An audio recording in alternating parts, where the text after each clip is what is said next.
Thank you for joining us. Welcome back to the Inner Core Show. I am now about to stream in. I guess the House is about to take a vote on the Iran war resolution. Congress is trying to figure out whether or not Trump has the authority to continue waging war against Iran without the permission of Congress. The Senate voted that resolution down yesterday on their side. I think it was like a 47-53 vote. And now Congress is taking up that vote. So without any further ado, let's jump into that discussion. I think Congressman Green is making a statement right now as we speak. So let me go ahead and tap that in there so we can follow along on what's going on. Will they be successful at curtailing Trump's authorities in the executive office? We don't know. We'll see. That is at the very essence of the thing. Well, this corruption is aided and abetted by a president of the United States of America who's engaged in the corruption and the skimming and scamming in the stock market. He is president who would take seats from one side and award them to another side just to maintain power, to make sure that he stays in office. He said as much that he's afraid we'll impeach him, and he's right. This president, he's at the root cause of this. If you look around the world, you see all of the turmoil that he's creating around the globe, across the globe, using the military at a whim. He's taken on certain things that we just never expected a president to do. We always thought presidents would have a certain amount of dignity, a certain amount of decorum, a certain amount of principle. This man has no principles. He does whatever he chooses when he chooses. And he knows that he's got the backing of a Congress. That would be the House and the Senate on the Republican side, not the Democrats. And he has, to a certain extent, the backing of certain people on the courts that are loyal to him. I regret to see all of this happening, but I do know this: there is a solution that the Constitution has given us here in the House of Representatives and in the United States Senate. This is why this was instilled in the Constitution, this remedy that I'm calling to your attention. It was put there for a time such as this and a president such as Trump. This is why it's there. This is why we should use it, so that we would honor the framers of the Constitution and their infinite wisdom in understanding that when someone is placing himself above and beyond the law and being aided and abetted in the process, then there has to be a means by which that person can be dealt with. And it is political. It is intentionally political. The process is political. The process is such that you can bring that person before the bar of justice right here in the House of Representatives.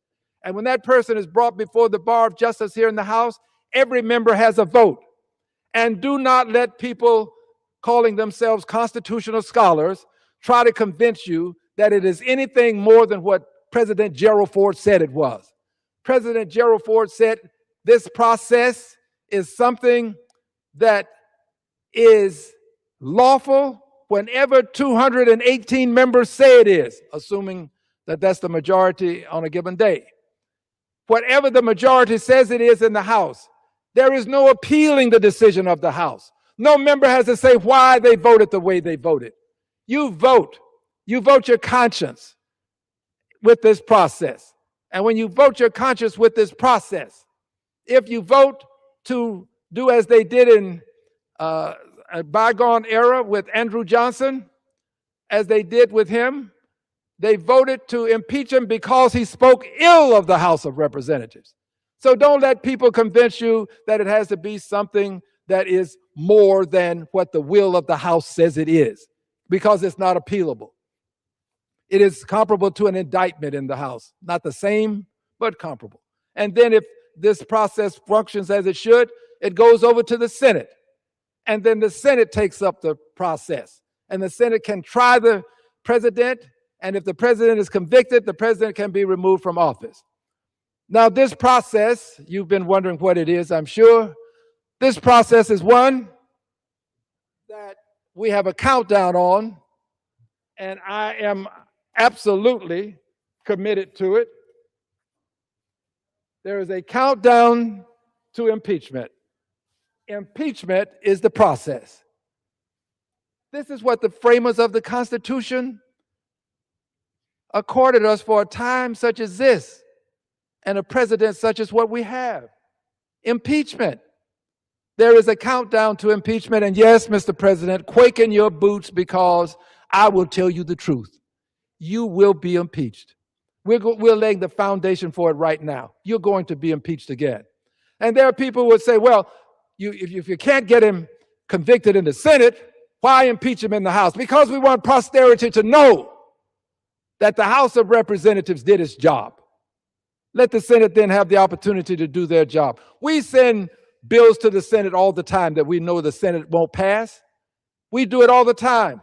We did it for tens of years with health care, knowing that we couldn't get it done, and we finally did get what is called Obamacare, the Affordable Care Act, but that didn't happen overnight.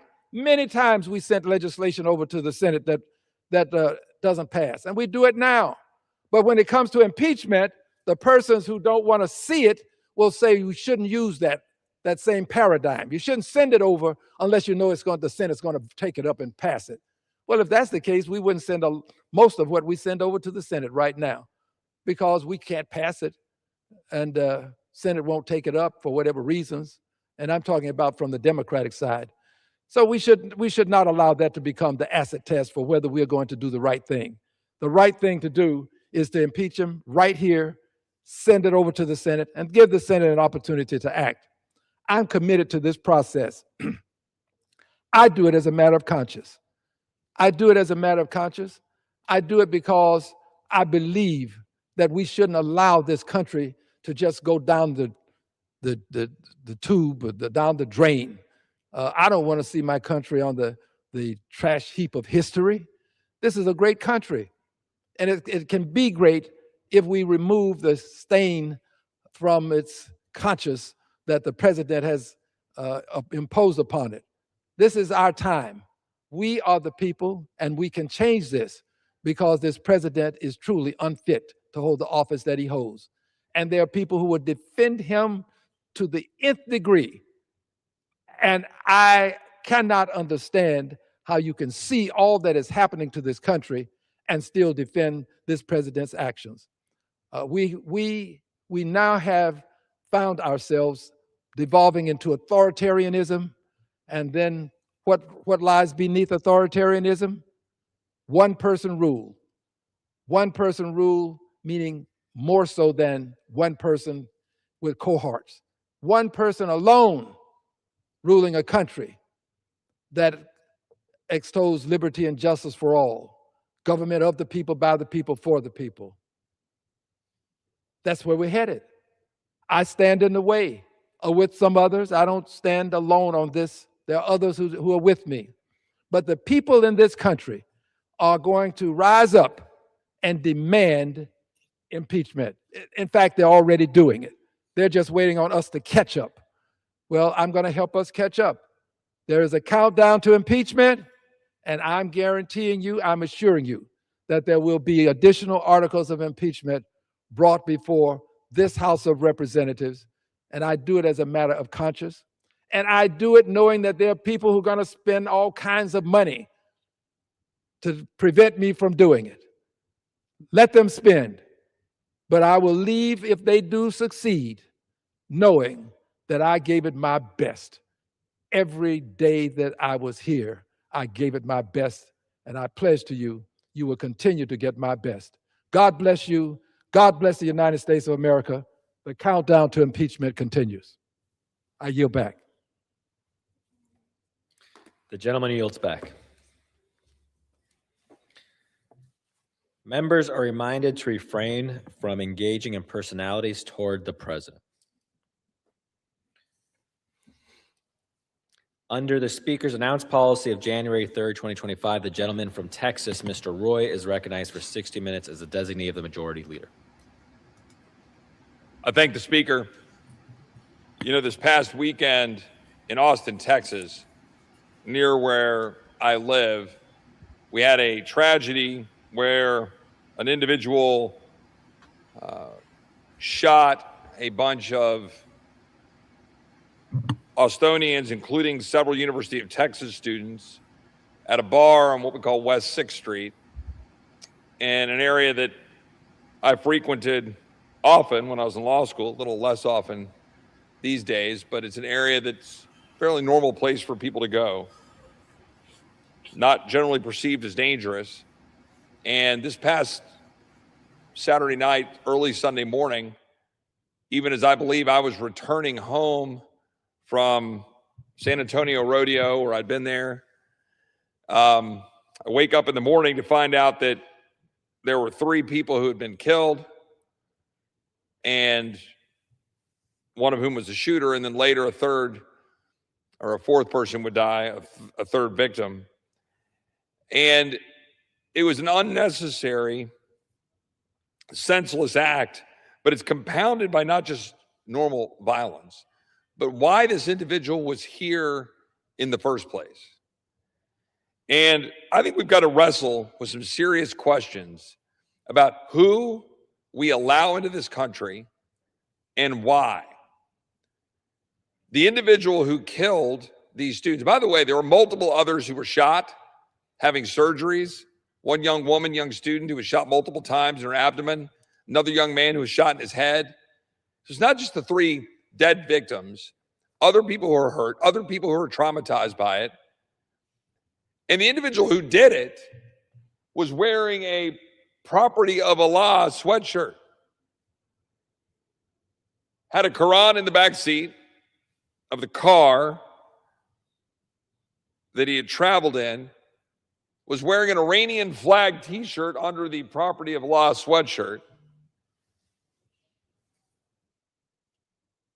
And what we know about him is that he came here from Senegal in 2000, overstayed his visa. 2006, he obtains LPR, or legal permanent residency status, under the Bush administration. I'm going to be an equal opportunity basher of administrations who have failed to secure our border properly, and did so on the back of supposedly a marriage to an American citizen. Fast forward to 2012, under Obama, he gets full citizenship, which Obama was handing out like candy, and then tries to get status, LPR status, for 2 additional women, allegedly women he was marrying. I don't know whether in succession or at the same time. All I know is he was trying to do that. Fast forward, he was arrested for a hit and run alleged in 2022. And my fundamental question is why are we importing people who are deeply at odds with the values of our country and Western civilization? Why are we doing that? Why have we done that exponentially in the wake of the attacks of 9/11, 2001? It doesn't make any sense. This is avoidable. This man didn't need to be in the United States, who does not share our values, clearly was interested in serving his convictions for Iran and radical Islamism more than his commitment to this country, peace, and our rule of law. I'm going to have more to say about that, but related to this topic, I'm proud to be the co-founder, alongside my friend and fellow Texan, Keith Self, a veteran, a great public servant, longtime public servant, a great friend who shares my conviction. I won't speak for him, but shares my conviction for ensuring we defend our values, our Western civilization, the rule of law in our country, that we stand up against the Islamist movement, putting Sharia law forward in direct conflict with our laws. And I know my friend has a limited time, so I would like to yield some time to him to speak on this subject that concerns us both so greatly. And with that, I will yield such time as he shall consume. Thank you very much to my really good friend, fellow Texan colleague, and co-founder of the Sharia Free America Caucus, Congressman Chip Roy. First of all, I've been aware of and been involved in Iran since 1979. I commanded a Special Forces Detachment 18 at that time. And while the trigger was not pulled, I was in a forward deployed battalion, and we were prepared to go in early to get the hostages should we need to. We had just come out of we had literally just the week before, I believe, come out of a shooting house in northern Germany where we had actually rehearsed a hostage rescue. I also was involved in Iran in 1984 when the 82nd Airborne Division was preparing Op Plan 1004. So I have been cognizant of and aware of Iran and planning for Iran since the late 70s, since the Ayatollah took over. Mr. Speaker, we have in the United States one constitution, one legal system, one supreme law of the land. No foreign code, no religious legal system, no ideology that rejects our founding principles has any place here. Just this week, as you've heard, on March 3rd, 2026, Texas Republicans delivered an overwhelming message that cannot be ignored, should not be ignored. Proposition 10, which states that the state of Texas should prohibit Sharia law, passed by, get this, 95% landslide in the Republican primary. Texans are saying loud and clear, American law only. Sharia is not compatible with our Constitution, and our constituents reject any attempt to import it. This non-binding proposition is a clarion call to this Congress. Protect our sovereignty before it's too late. And tragically, just 2 days before that vote on March the 1st, we witnessed exactly why this mandate is so urgent. In Austin, Texas, as he just outlined for you, a gunman opened fire on innocent people enjoying their night. He killed 3 young Americans. We always say their name. 19-year-old Ryder Harrington, a Texas Tech student, 21-year-old Savitha Shawn, a University of Texas student, and 30-year-old Jorge Peterson, and wounded 13 others, some critically. The suspect, as you've heard, a naturalized U.S. citizen originally from Senegal, entered the United States on a B-2 tourist visa in March of 2000, overstayed illegally, married a U.S. citizen in 2006 to adjust status to lawful permanent resident, was naturalized as a full citizen in April 2013, despite a history of both before and after of arrests before and after receiving his green card. Our broken legal system let him in, let him stay, and disturbingly made him one of us. Naturalization. Investigators found him wearing a sweatshirt emblazoned with "Property of Allah," an undershirt featuring an Iranian flag design, and recovered a Quran from his vehicle. The FBI is investigating this as having a potential nexus to radical Islamic terrorism tied to U.S. actions involving Iran. These 3 young lives, full of promise, dreams, and futures, were stolen in an instant. This is not random violence. The symbols were unmistakable and intentional. Property of Allah references to Iran and a Quran at the scene. This attack was direct, bloody manifestation of the supremacist ideology that Sharia promotes. one that claims divine authority over man-made law, demands submission, and justifies violence against those who stand in its way. Islam, steeped in Sharia teachings that reject equality under the law, free speech, and constitutional governance, is not some abstract debate. It arrived here through failed vetting and immigration loopholes, took root over the years as a legal resident and citizen, and struck at the heart of Texas. The enemy is inside the gates. Wake up, America. We don't have to accept this. We don't have to watch leaders, Republican and Democrat, allow individuals from regions hostile to our values to enter on temporary visas, overstay, marry their way into permanent status, naturalize despite red flags, and then unleash terror on our streets.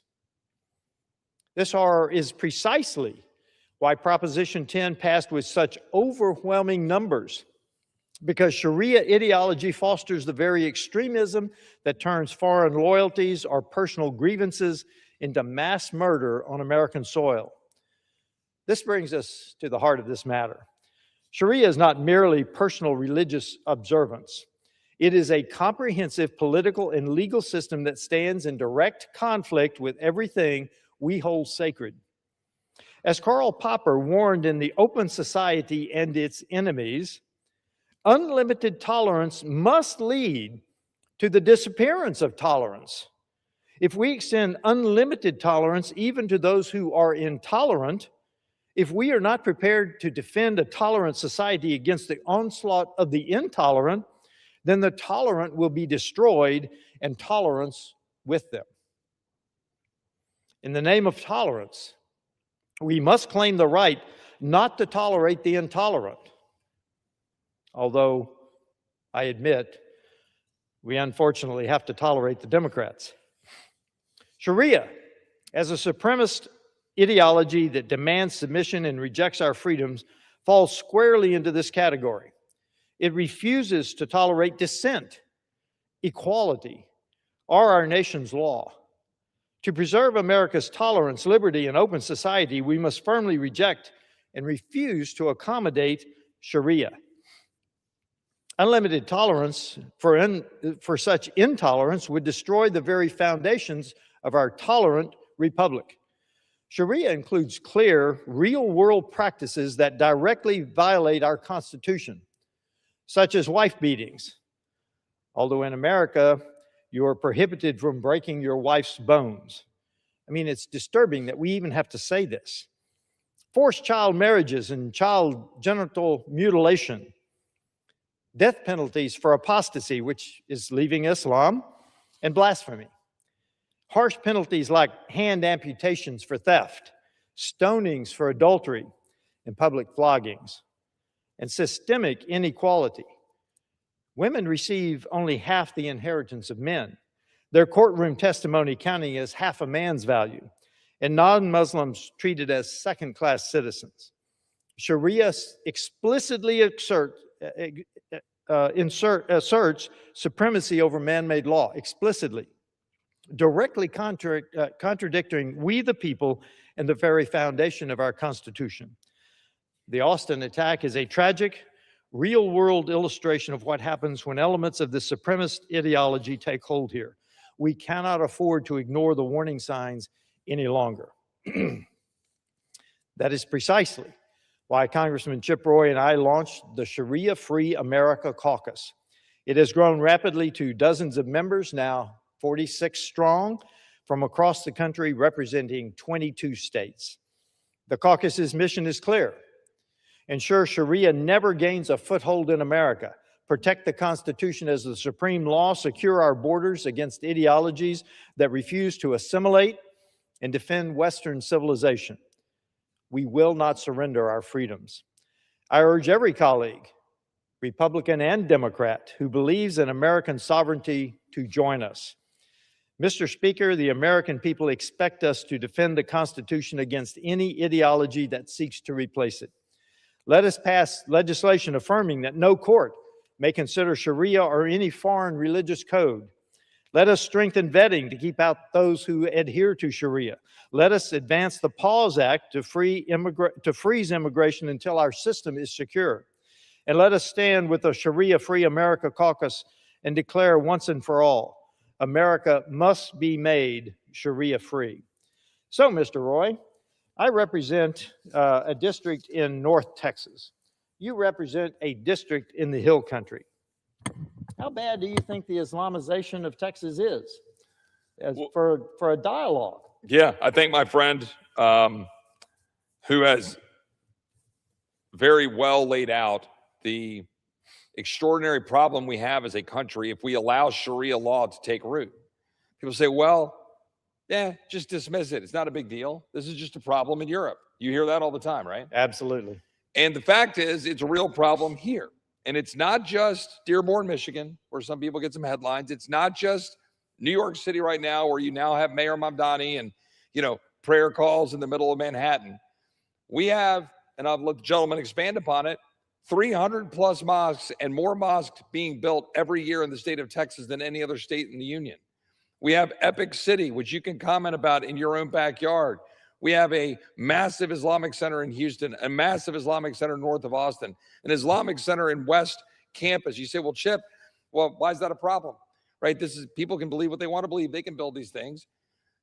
These entities are expressly putting out and advancing Islamism consistent with the plan laid out by the Muslim Brotherhood, in accordance with some 600 organizations designed to do it, to put a footprint here that is ideological and political, designed to take over our country. Would the gentleman agree? Absolutely. Texas has seen 48 new mosques in the last 2 years, just 2 years. That's roughly one every month.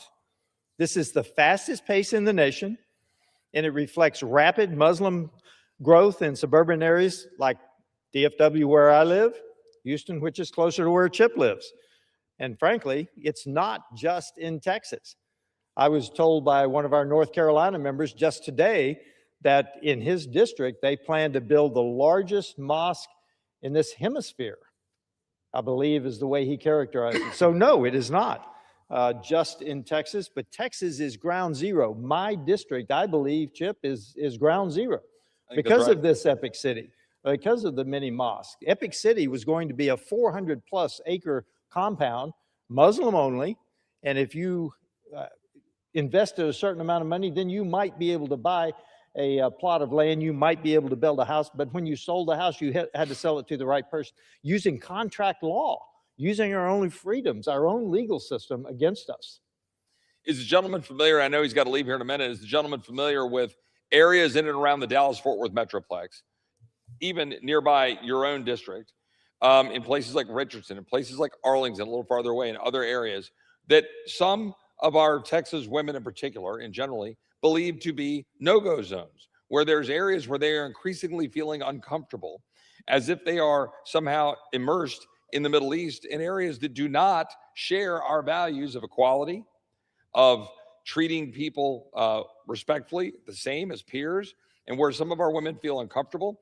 Is the gentleman familiar that that is the case, and in fact, in the Dallas-Fort Worth Metroplex, from what we understand? Absolutely. I understand that from the local officials, and the women are not comfortable traveling there because, frankly, to quote an imam, women are animals created by Allah to be used by men. Women are no different from cows, sheep, horses, or mules. God made women resemble humans. Well, that's to me speaks, that is totally anathema to our vision of equality between men and women. Not that men are women, not that women are men. We can define what a woman is, but women have certain rights, individual rights under our concept of individual human rights. Under Sharia law, it is total submission. It is totally different. We need to understand that. One last point, because I get thrown in my face quite frequently that, well, our founders would be appalled that we are raising these issues and questioning people's ability to carry out and practice their faith. I know that the gentleman is a student of our history and the Constitution, a student of military history, and I'm confident that he is well apprised of the engagement that Thomas Jefferson had with respect to the Barbary pirates and the Barbary Wars. And when posed with the question that Jefferson posed, said, well, why do you make war with us? And the response was, as the gentleman knows, well, we are commanded to in the Quran. Now, to which Jefferson was fairly appalled, as you would expect him to be. And then we had to carry out wars, right, to make sure our shipping lanes were open and so forth. But I know the gentleman, student of history, understands that that conflict was very clear and present, even among our leaders as they were founding this nation in the Enlightenment, that led to the First Amendment, which we cherish, but the recognition of the direct conflict that the Islamic faith had, especially with respect to Sharia law being carried out against our values in Western civilization. The gentleman agree? Absolutely. In fact, there is a term now that's being used, civilization jihad. This is the importation of Muslims who under Sharia. It reaches the accommodation phase. Yes, we'll pray in the middle of the street. No, you can't walk your dog on the public sidewalk. And then it goes to the intimidation phase that you were referring to earlier about women feeling unsafe on the street. We do not want to get to the position where Great Britain is, where they have rape gangs that kidnap young girls off of the street, take them, fill them full of drugs and alcohol, rape them mercilessly, and then the police arrest the young women for being drunk in public. We do not want to get to that point that the UK is currently. Well, I thank my friend. I think he has to go to another engagement. I want to thank him for his leadership in working with me and co-founding the Sharia Free America Caucus. We now have, are we 46, 45? 46 members strong and growing. And I would invite colleagues on either side of the aisle to join. We should all be united in having a Sharia Free America. It is inconsistent with our values. I appreciate his leadership. I appreciate his public service. I appreciate his friendship. And I wish him well this evening. Thank you very much for allowing me to participate. Thank you, my good friend. I yield the gentleman. I appreciate it. Thank you, sir. And look, I would just note, in addition to what we just talked about, there's this view that Europe is unique, right? And right now there are some 50 million Muslims that have now moved into Europe. You've now got France approaching 10% of its population. You have the United Kingdom at 7% plus of its population. In the United Kingdom, you have 85 courts carrying out Sharia law alongside the civilian courts. In Germany, you're at 7 to 8% of the population. Spain, Italy, a good chunk of Western Europe is now approaching 10% plus Muslim. And what question now is we're having a battle with Iran to take out their nuclear capability. At what point are we going to be concerned about a nuclear France or a nuclear United Kingdom? People say, well, Chip, that's awfully controversial. Is it? Is it really that controversial? You have majority Muslim countries that are refusing to send their kids to schools in the United Kingdom because they believe that the schools there are teaching a radicalized Islam that is more radical than they have at home. This is purposeful. This is being driven by the Muslim Brotherhood. This is not just happening in Europe, it is happening here. And but for an ocean, we would be Europe now. But after the massively open borders under the Biden-Mayorkas regime, with the increasing shrinking of the globe, and with totally irresponsible wide open borders and totally irresponsible legal, quote unquote, immigration policies by this country, we are importing people who hate us and hate our values. Why would we do that? Someone explain to me why we would do that. In the 25 years since 9/11, we have imported millions of people from countries that are diametrically opposed to our values. Why? Why would we do that? And why would we continue? I don't care what it is, H-1B, I don't care tourist visas that people tend to overstay and we never enforce.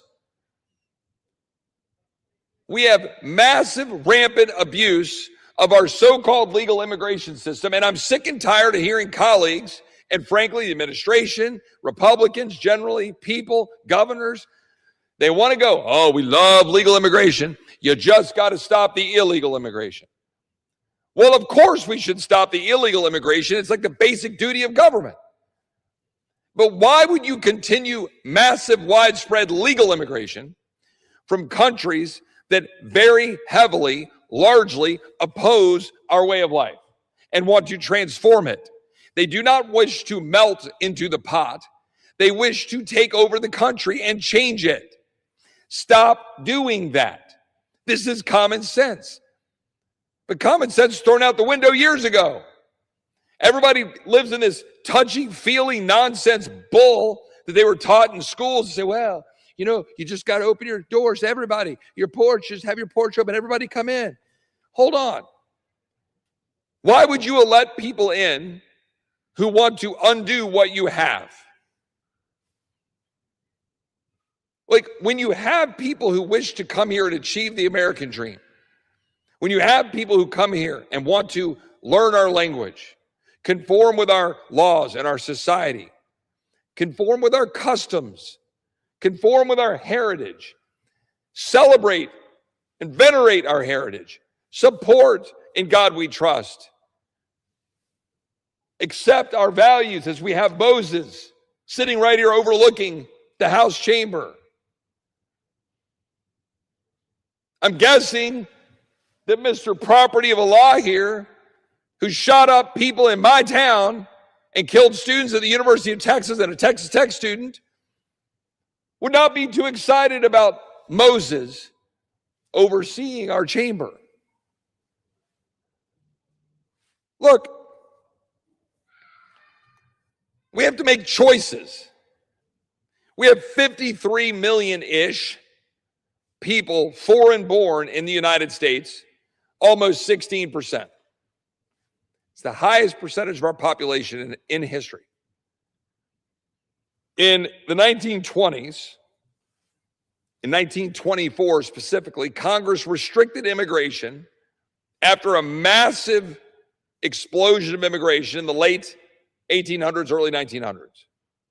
Now, let's also consider at the time that while there were differences in cultures, German, Czech, Italian, whatever, predominantly these were people who shared Western civilization values, believed in our country, were going to schools that taught that our country was great. We're going to schools that taught the Constitution.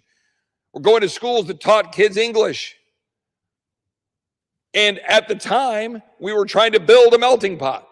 Yet even with that, we all recognize, whoa, maybe we need to pause immigration because we've had so many people come here.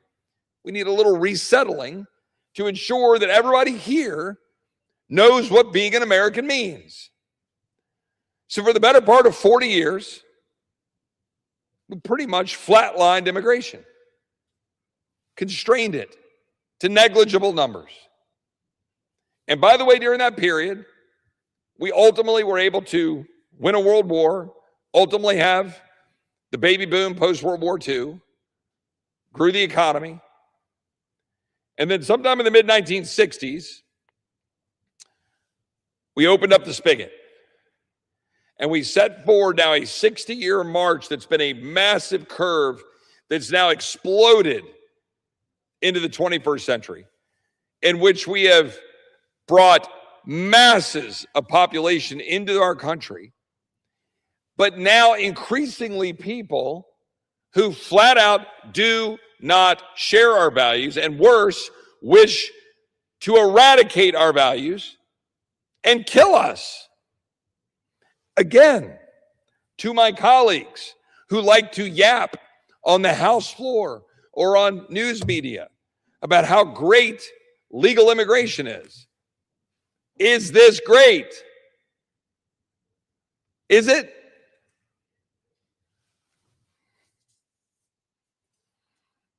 Now, look, I want to say that I'm not just making these numbers up. Since 2002, which astute observers of history will recognize was the year after 9/11, where 3,000 Americans were murdered by people who overstayed their visas, I would remind. All the friendly, oh, come join us melting pot folks that came over here on tourist visas, that overstayed their visas, and then flew airplanes into buildings. Since then, the United States has issued 4.6 million green cards or lawful permanent status to nationals from Muslim-majority nations, allowing them to remain here indefinitely. Now, I'm sure there are some of my colleagues on both sides of the aisle that come down and say, well, Chip, that's a good thing. Isn't that great? Having people come here and diversity. Well, is it? There's been a 48% increase in green cards to these countries from 2002 to 2023 since 9/11. Afghanistan, Bangladesh, Cameroon, Egypt, Indonesia, Iran, Iraq, Jordan, Lebanon, Libya, Malaysia, Mauritania, Oman, Pakistan, Qatar, Saudi Arabia, Senegal, Sierra Leone, Somalia, Tajikistan, Uzbekistan, Yemen. I'm doing that for the benefit of the stenographer.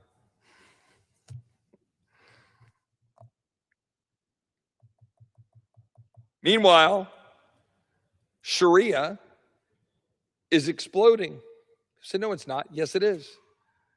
We have story after story of how that's being meted out in communities around our country, not always formally, but certainly in the communities, in direct contradiction to our Western values and our law. But we've actually had courts being propped up. For example, Governor Abbott in Texas had to go quash at least 2 courts that were being set up in the Dallas-Fort Worth Metroplex, which is why I'm saying we should pause immigration. I introduced legislation in November to do that. Let's just pause all immigration. We can allow tourist visas so long as we enforce visa overstays. But we shouldn't reopen the spigots on immigration until we have revamped our badly broken H-1B system, until we've revamped the entire visa system, until we vet people for Sharia law or adherence to values inconsistent with ours, until we fix Plyler v. Doe, a wrong-headed Supreme Court opinion saying that we have to allow illegal aliens to be able to get educated here, until we fix our broken immigration system, which the next Democrat regime will exploit, as Secretary Noem testified to yesterday in the House committee, that would assuredly occur if we do not codify changes to asylum, codify changes to parole, codify changes to catch and release, that it will happen. And we haven't done it. By the way, the House hasn't even passed it this Congress. Why? Why haven't we passed it and sent it over to the Senate? Well, the Senate won't pass it. Well, we're hearing that about the Save America Act too right now. But why don't we just put more pressure on the Senate to do its job? Show up to work. Debate in the supposedly greatest deliberative body in the world in which they never actually deliberate. When was the last time somebody saw a great speech on the floor of the Senate? Between 2 senators engaging in debate. The greatest deliberative body in the world. There is more deliberation in an average high school debate than the United States Senate. And I've offended a few senators, apparently, by virtue of what a couple people said when I call it the nursing home and the Jell-O dispensary. Well, forgive me, not. Because you don't do anything. The Senate is nothing more in today's operation than the personnel office for the White House. That's it. And by the way, it's not even doing that fully effectively.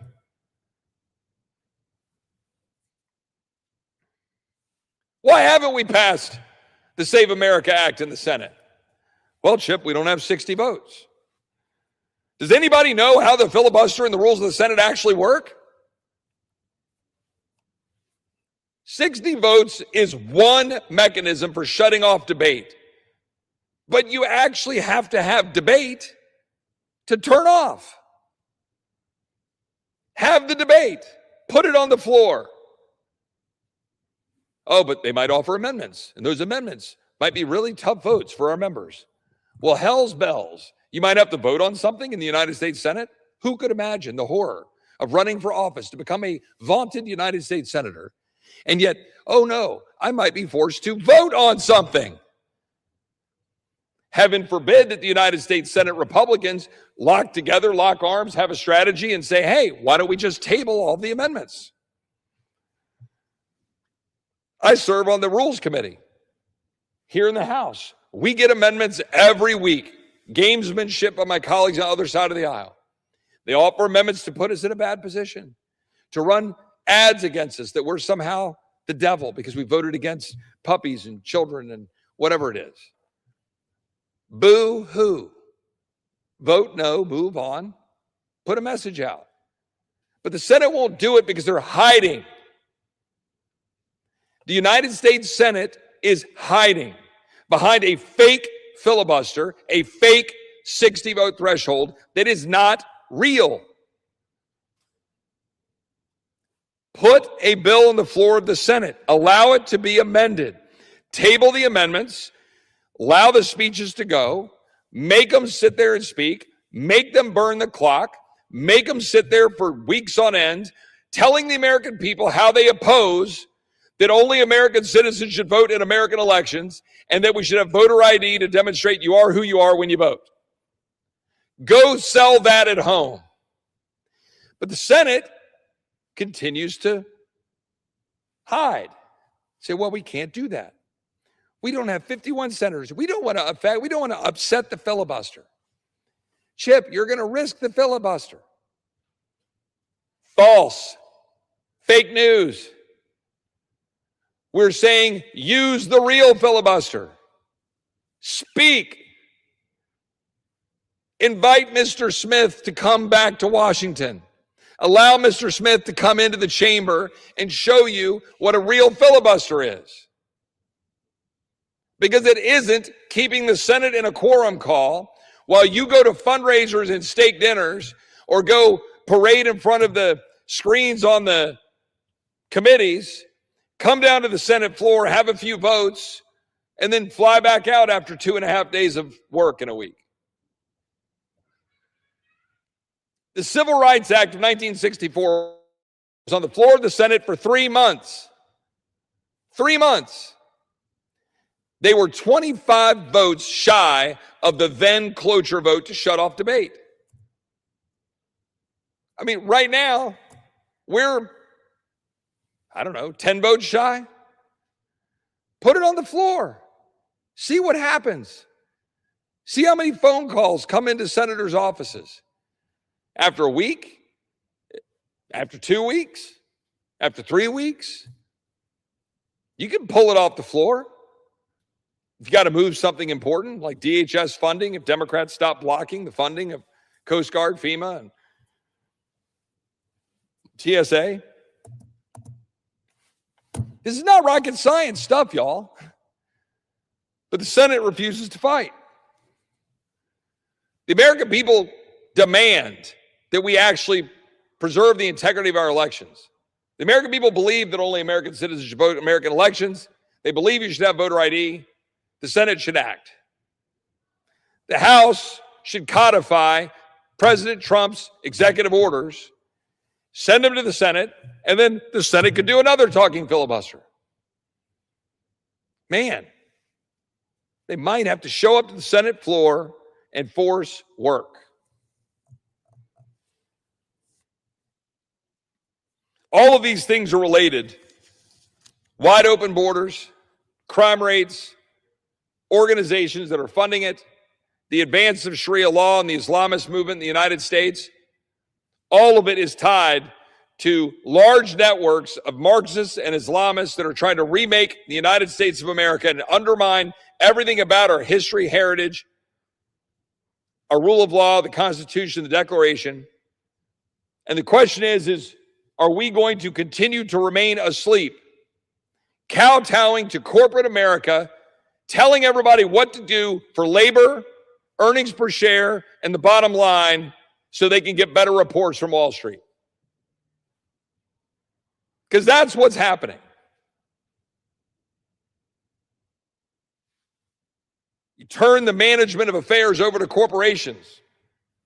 Corporations that continue to buy up land, buy up ranches, buy up farms, often international corporations, also almost often foreigners buying up American assets. Are we that slave to corporate America that we're willing to leave our doors wide open to the most dangerous individuals around that do not share our values?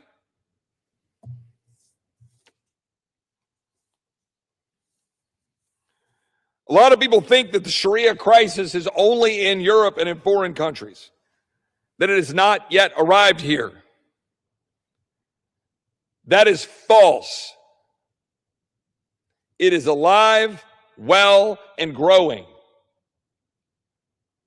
And people are going to use the First Amendment incorrectly to hang us with it. They are going to pile weight upon the bow that is our system, and it will crumble under its own weight. While we fiddle, while America burns. Because we don't want to say uncomfortable things that we can all see with our own eyes. Why do you have to wait in line at the airport? Why can't you take a pocket knife in your pocket on the plane? Like we did for years. Why do you have to take your friggin' shoes off? Was it because of some nice Christian choir boys and girls from the local church in your community? Or was it because of the rise of the Islamist movement around the world? Was it from the Pan Am bombings and all the various terrorist attacks of the 80s and 90s, culminating in 2001 on 9/11? Open your eyes and see what the world is. Recognize the enemy before you and stop inviting the enemy into your home. And then allowing your own rules to be used to promulgate your own destruction. It is a radical political ideology that is at odds with the Constitution, the Declaration, and the rule of law. We should act like it. We should tighten down our immigration laws. We should pause immigration. We should vet people for adherence to Sharia law. We should ensure that our communities stay safe and recognize the war that is being waged against us and take action.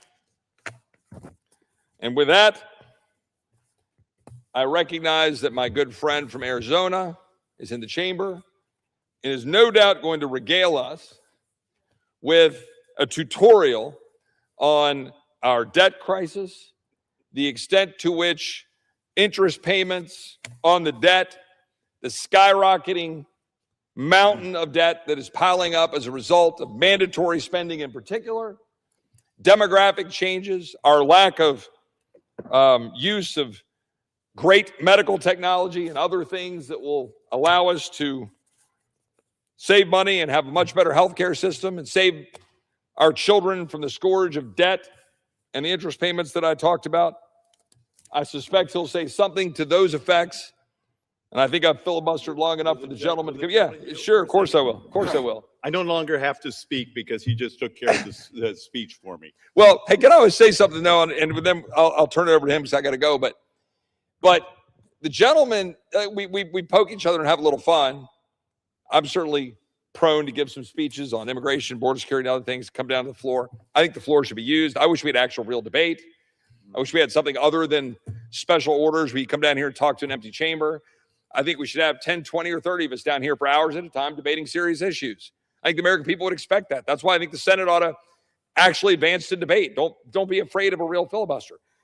But I want to say, as a compliment, that the gentleman has done this for now over a decade. I can't remember how long he's been in Congress, where he's been down to the floor and he gives those speeches. And I don't mean that as criticism, because that message has been consistent. And by the way, the big, beautiful bill last year was nothing like I know what he wanted nor I wanted. I wanted to go much further.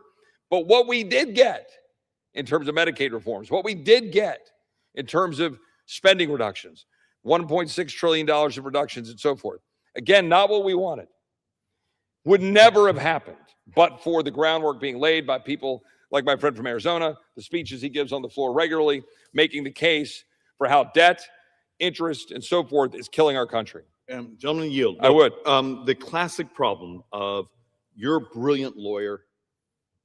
I'm sort of a walking accountant or walking calculator. We both serve different, and a lot of people in the public don't understand. We get different committees and they take over our life. You sit on judiciary. You sit, are you also on oversight? I'm on judiciary, budget, and rules. Yeah. Oh, so your life is I see it all. Yeah, your life is hell. And I do Joint Economic Committee and Ways and Means. And that's actually one of the elegance the founding fathers gave us, is we eventually end up where we're good. Yep. And in some ways, I always love the yin and yang thing here, where you're doing the legal stuff and then I'm going to actually sort of pound on the math. Well, you do a great job of it. Keep pounding on the math. We've made slight progress with flat discretionary spending for 2 or 3 years and a little bit of work last year, the big, beautiful bill, but we've barely dented the problem. The iceberg sits in front of us. We're on the Titanic. A few of us are pulling the wheel, but hell, people on both sides of the aisle are pulling the wheel the other direction, and our kids and grandkids depend on us actually avoiding the frigging iceberg. So with that, I'm going to yield my friend from Arizona, or I guess I'm going to yield my time back. Yeah. Gentleman yields back. Members are reminded to refrain from engaging in personalities towards the Senate or its members. That takes the fun out of Under it. the Speaker's announced policy of January 3rd, 2025, the Chair recognizes the gentleman from Arizona, Mr. Schweikert, for 30 minutes. Thank you, Mr. Speaker. Part of what we're going to do tonight is a little thick. Can you imagine that? But I want to walk through a handful of things. Even as Mr. Roy was just touching, I need us to understand what's going on in our math. Mr. Speaker, guess what? We hit sort of a record today for not being in COVID or one of our disasters. Every day, I send out a text message. It's part of our Joint Economic Committee. And I have a few thousand people that subscribe to this. And yes, it's a little geeky, but what we're doing is we're capturing the numbers from the Treasury Department. And we've built a whole system where we grab those and send those out. You'll be happy to know over the last 12 months, and this will make sense in a moment, over the last 12 months, if you divide our borrowing, just our borrowing up, we're now borrowing $83,720 per second. $83,720 per second. That is functionally, when you do the 12-month math, that is a new record. And yet, we have flattened out discretionary spending. So the things you actually get to vote on, I get to vote on, that's flat. But we only get to vote on about 25% of the spending. And this is why it's so hard to actually have this conversation here. The majority of our debt, I'm going to show some of this, and then I'm going to show where we have some of the waste and fraud and have to get the alignment, and then I'm going to give something I think is actually optimistic. But you got to understand, we have a shortage of children. We have functionally the same number of 18-year-olds today as we had 20 years ago, and double the number of 65 and up. We've known this was going to happen for a very long time. But it's almost like, is it because we're fearful of getting reelected? The White House gets cranky when we talk about these things, and it's Republicans and Democrats. So we come here and talk about shiny objects. But we have a math problem. In 33 months, over half the spending from Washington, D.C. government, from the government here, in 33 months will go to those 65 and up. And somewhere here, my 3-year-old is actually running around here. Yes, I'm insane. I have a 3-year-old and a 10-year-old. My wife's exactly my age. We have some math, and if you use a 6% discount rate, generational discount rate, you need 104% of my 3-year-old's lifetime income just to pay government pensions, federal government pensions. Social Security, Medicare, military, federal. And it's partially because we have so few children and so many baby boomers. No, it's not Republican or Democrat. It's just math. And we're going to do what? Because once more, the two primary drivers of our borrowing today, that $83,000 per second, what are the two drivers? It's interest and healthcare costs. Well, interest is a function of, we have $38.7 trillion of borrowing out there, and that has to go to the markets, and the market's going to set a price. When you hear the discussions about the Federal Reserve, that's the short-term portion. When you start getting over 5 years, 7 years, 10 years, 30 years, that's a market. It's, you look at U.S. sovereign debt, and what do you want to pay? Mr. Speaker, think about this at the moment. Greece can sell a 10-year bond cheaper than the United States today. Does that set off any alarm bells? Is that just annoying because the hallways are full of people who want nothing more than more money spent? Look, you get two types of folks that come lobby you and walk in your office. And don't always think they're lobbyists. They're often constituents from home who walk in and say, we want more money, or we want you to control and regulate our competition. And I'm hoping somewhere here we can convince our brothers and sisters on the Republican side, the conservative side, that we believe in free markets. We believe creative destruction is a rebirth of an economy, and it should be happening constantly.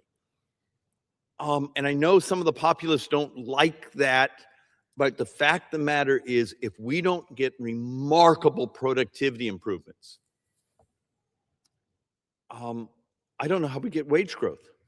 Remember, you're often not going, unless you can do something crazy in supplies, so supply side economics, you're not going to make prices go down. What you do is you make them more affordable by wage growth. Wage growth happens by two things. Inflation, well, that's just treading water. Productivity, you do it better, faster, cheaper through technology, through other systems, through redesign. That's how we raise wages.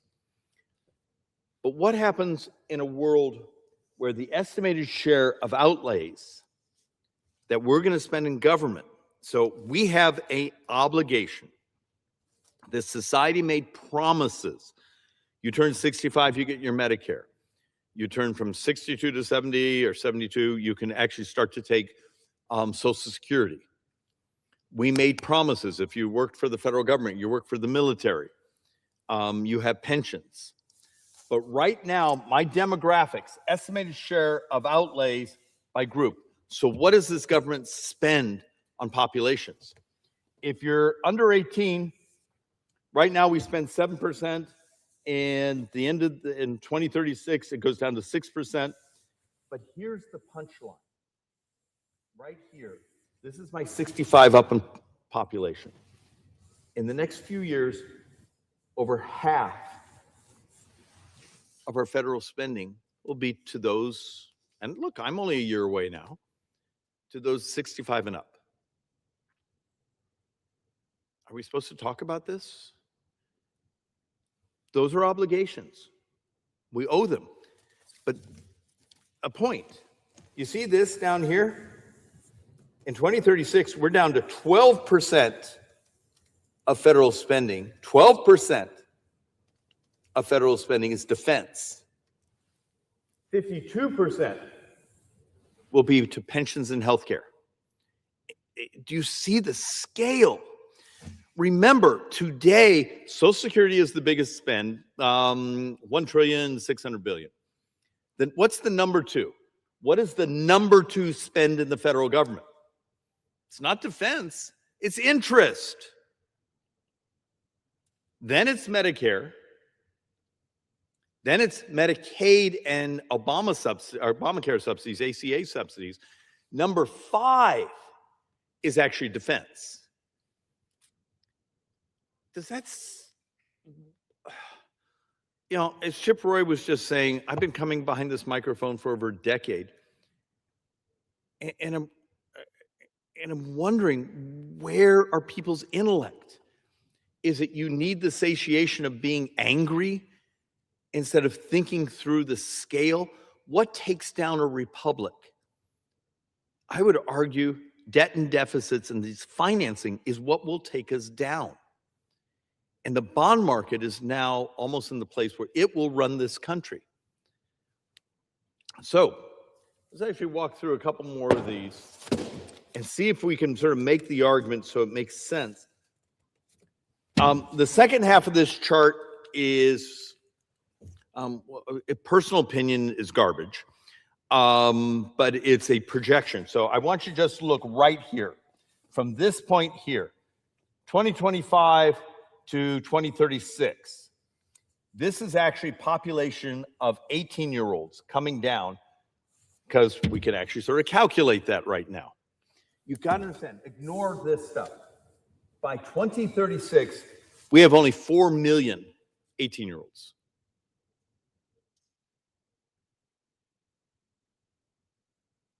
The fact of the matter is, you tell me how I keep growth in an economy when I have shortages of young people entering the workforce, entering the economy.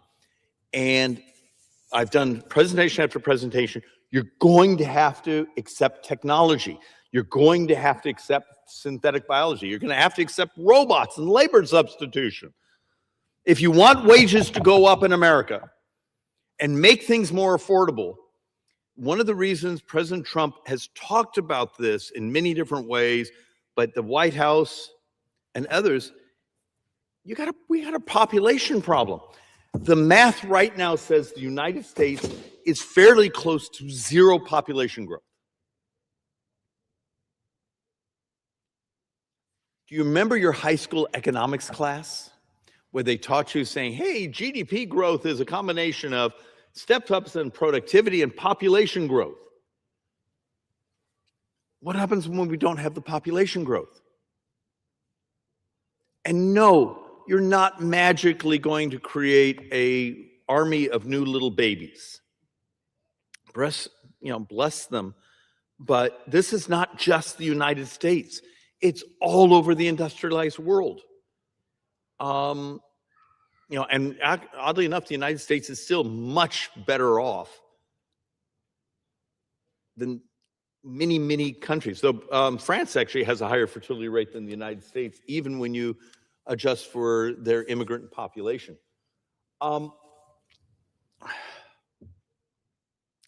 So we've been trying to promote what we call a unified theory that says the adoption of technology, the legalization of healthcare disruptions that will make us healthier, better, move to a truly talent-based immigration system, move away from the family sponsorship system.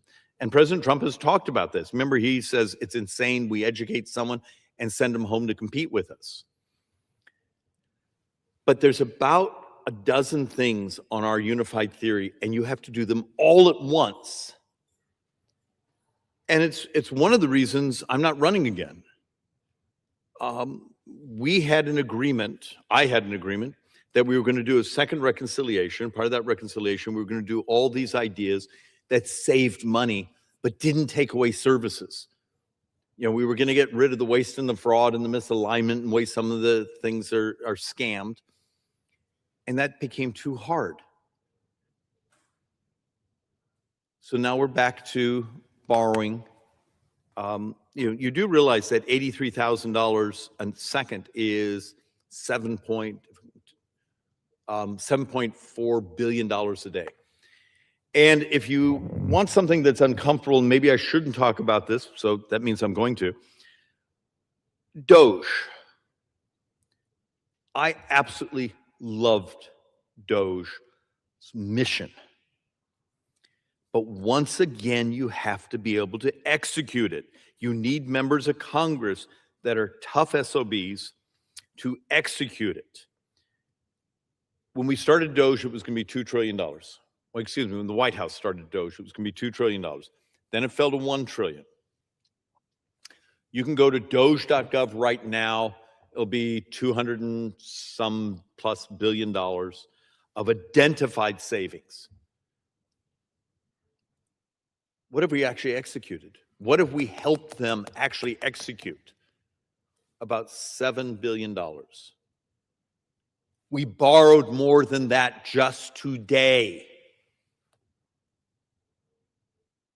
Anyone see a math problem? So let's take a look at this one. Contributions by outlays alone to the 2025 1.75. And I also need to, we all fuss about this in our office. Last year's sort of official borrowing was $1.75 trillion. But understand there was a one-time kickback of student loans. If not, it would have been closer to $2 trillion. But hey, you know, math is math. So I need you to think about this. 17% of our contributions to that debt came from interest. 16% was the increases in national defense. The one thing it's in the Constitution here.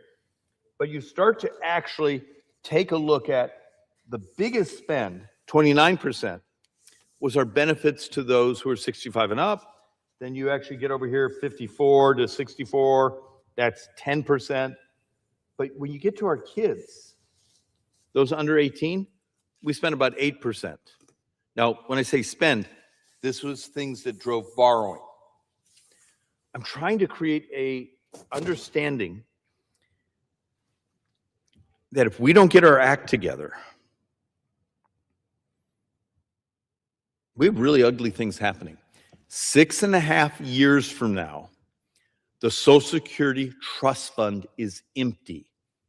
6.5 years from now, the Medicare Trust Fund is empty. This is a 24% cut to your Social Security check, and this is an 11% cut to hospital reimbursement.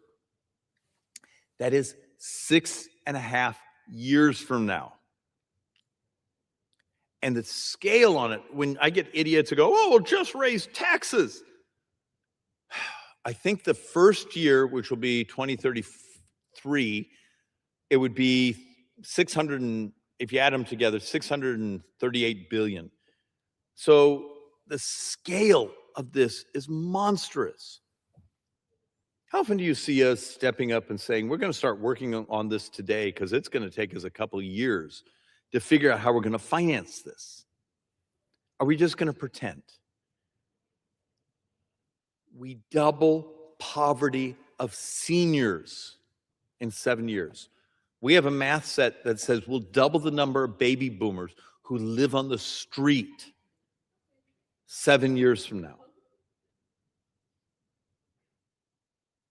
Does anyone have morality around here, want to just do the right thing?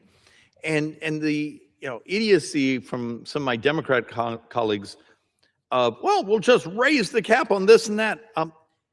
If you actually do sort of the calculations, you get a nice spike for a little while, but it only covers about 38% of the shortfall.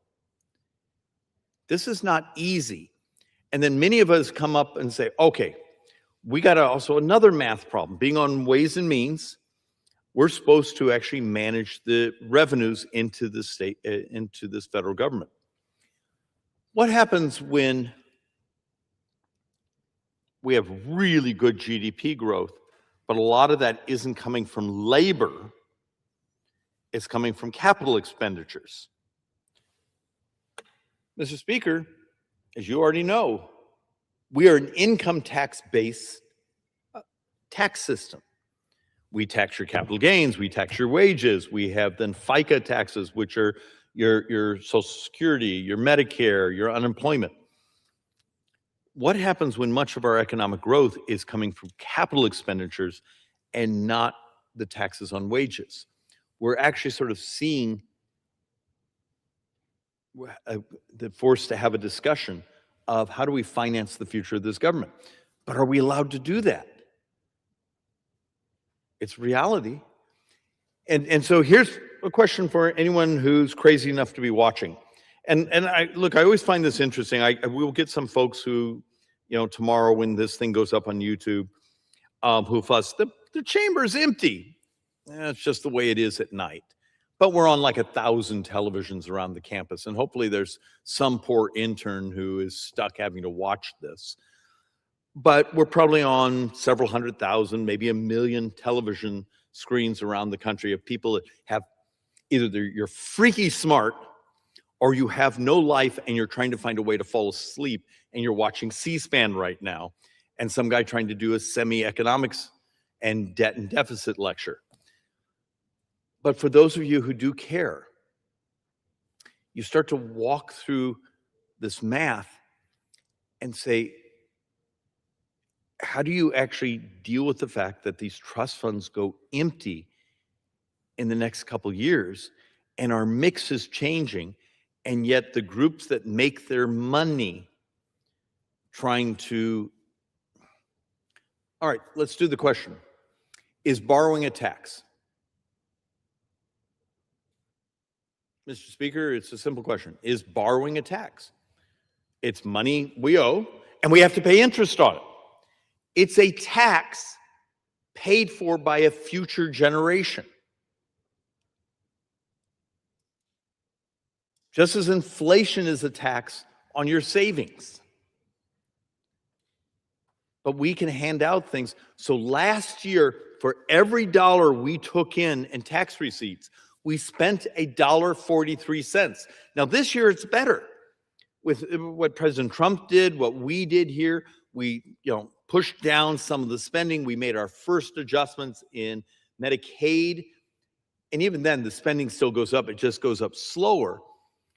Our guess is this year, for every dollar of taxation we collect, we're going to spend about $1.33, 34. My math is closer to $1.36. But you can't do that very long. So let's actually walk through some of the things we've been analyzing as the Joint Economic Committee. I also chair the Joint Economic Committee. And I've come here and done detailed presentations from the MedPAC report and other things on something called Medicare Part C. It's Medicare Advantage. It's now 55% of the population.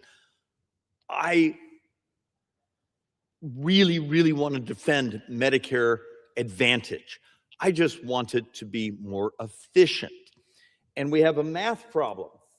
There's something in there where we have identified, and this is also from the MedPAC reports, we'll call it excess premiums for Medicare Advantage. And this last year, we think it came in about $13+ billion. What's funky about this is part of that exposure ends up on Medicare Part B and Medicare Advantage, or traditional Medicare. This one's the traditional Medicare, this is the MA.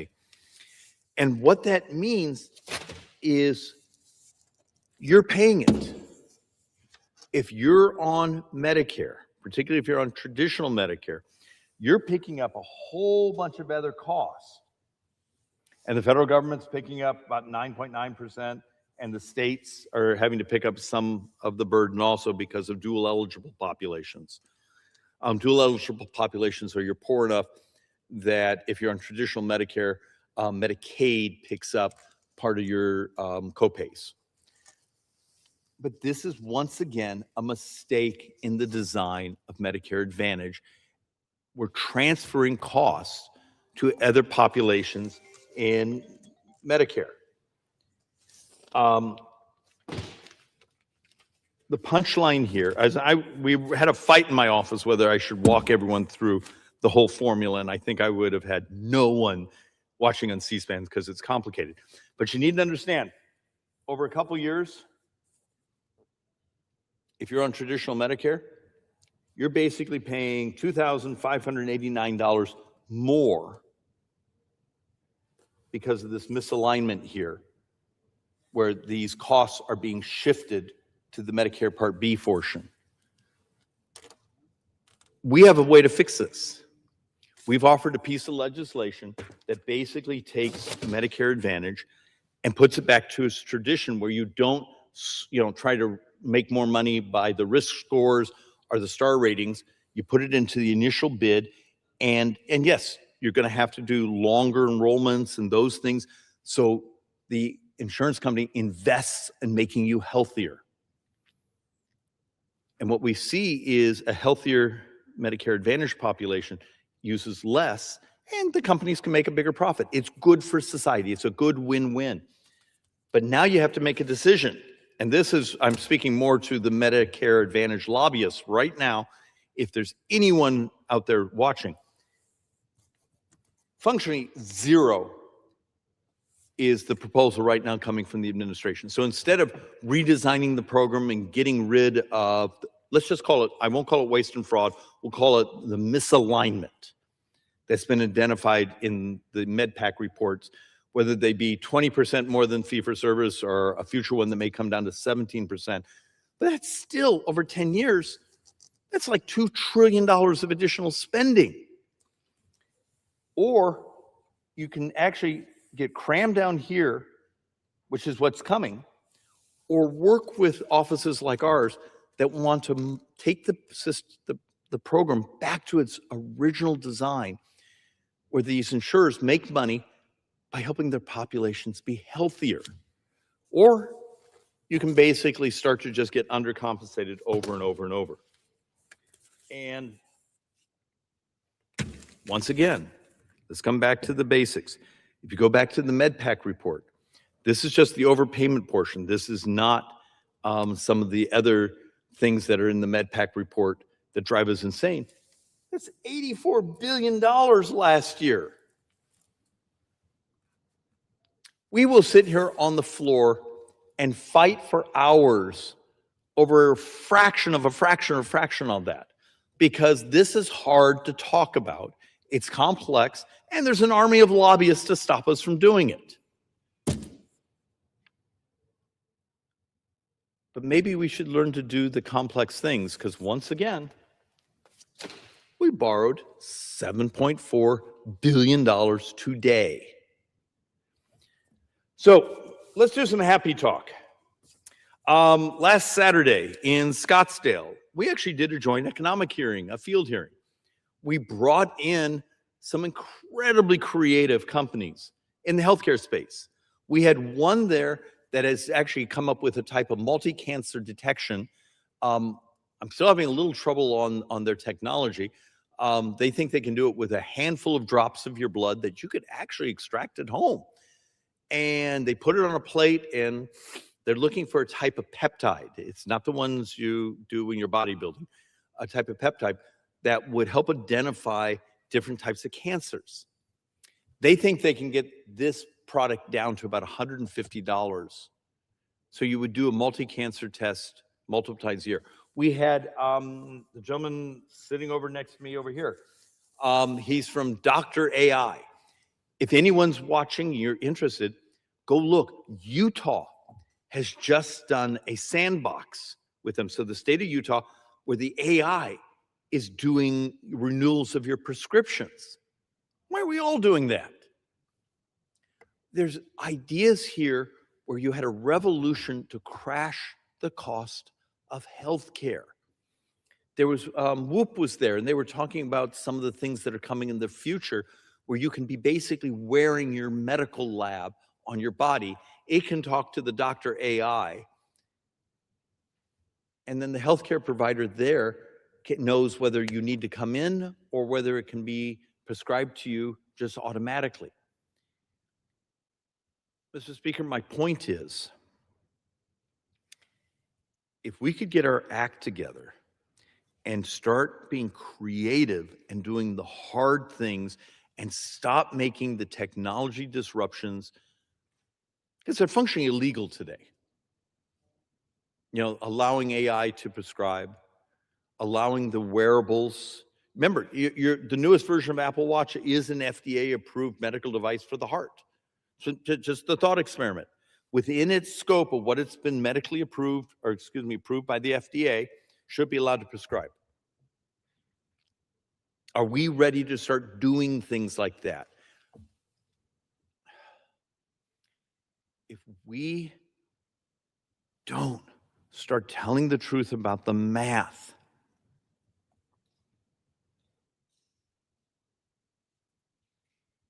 the next few years are going to be hell around here. And I won't be here for it, but you will. And is winning the next election that much more important than telling the truth? I'm in a 50-50 district. I get up into entire meetings on how to save Social Security, how to save Medicare, how to save these things. And I've been rewarded over and over and over.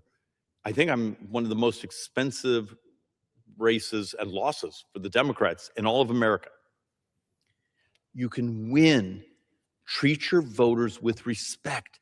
Treat them as having an intellect, and treat them that it doesn't have to be a dystopian darkness if you're willing to innovate.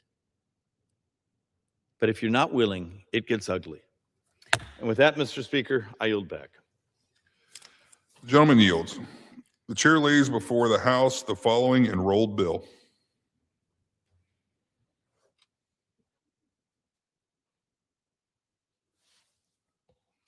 Senate 723, an act to require the Bureau of Indian Affairs to process and complete all mortgage packages associated with residential and business mortgages on Indian land by certain deadlines and for other purposes. The chair lays before the House a communication. The Speaker's Rooms, Washington, D.C., March 5th, 2026.